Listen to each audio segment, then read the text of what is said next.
അണക്കെട്ട് അല്പസമയത്തിനകം തുറക്കും.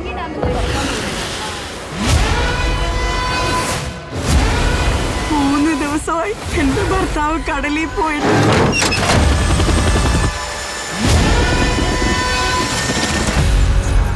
ഇനി നീ അസിസ്റ്റായിട്ട് വന്ന പരസ്യത്തിൽ അഭിനയിക്കാൻ ഞാനില്ല. ഒത്തുപോകാൻ പറ്റില്ലെന്ന് അവള് പറഞ്ഞ സ്ഥിതിക്ക് നിന്നോട് ആ പേപ്പർ ഒപ്പിട്ട് വാങ്ങിക്കാനാ വക്കീൽ പറഞ്ഞിരിക്കുന്നത്. തനിക്ക് ഇത്ര പേടിയുണ്ടെങ്കിൽ താൻ എന്തിനാണോ പട്ടാളത്തിൽ പോയി ചേർന്ന്? അനൂപ് എന്തിനാ പട്ടാളം വിട്ട് വന്നത്? പേടിച്ചിട്ട് തന്നെയാണ് ഞാൻ അവിടെ ഓടി പോകുന്നത്. തണ്ണി ബോട്ടിൽ മറ്റേ എടുത്തിട്ട് പോയി എടുത്തുക. അതെ, ഒരു തുള്ളി വെള്ളത്തിന് പോലും ഒരുപാട് ദൂരം യാത്ര ചെയ്യേണ്ട അവസ്ഥയാണ്. മീഡിയല്ല സാർ, അവർക്കെന്തും പറയാലോ. നീണ്ട 26 വർഷങ്ങൾക്ക് ശേഷമാണ് ഇടുക്കി ഡാം എന്ന് തുറക്കാൻ പോകുന്നത്. ഇടുക്കി ഡാമിന്റെ ആദ്യ ഷട്ടർ ഏതാനും നിമിഷങ്ങൾക്കകം തുറക്കുമെന്ന് നമുക്ക് പ്രതീക്ഷിക്കാം.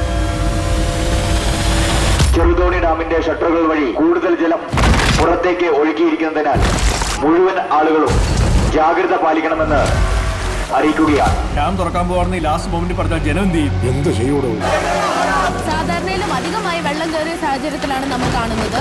കേരളം മുഴുവൻ മഴയിൽ മുങ്ങിക്കൊണ്ടിരിക്കുന്ന ഒരു അവസ്ഥയാണ് നമ്മളിപ്പോൾ കണ്ടുകൊണ്ടിരിക്കുന്നത്. നമ്മൾ ദിവസവും കാണുന്ന കടലിലെ വെള്ളത്തിനൊക്കെ വലിയ വെള്ളമൊന്നും അല്ലല്ലോ. പണ്ട് മഴ കാണുമ്പോൾ മനസ്സിനൊരു കുളിരായിരുന്നു. ഇതിപ്പോ സത്യം പറഞ്ഞാൽ എങ്ങനെയെങ്കിലും ഒന്ന് തീർന്നാ മതിയെന്നോ.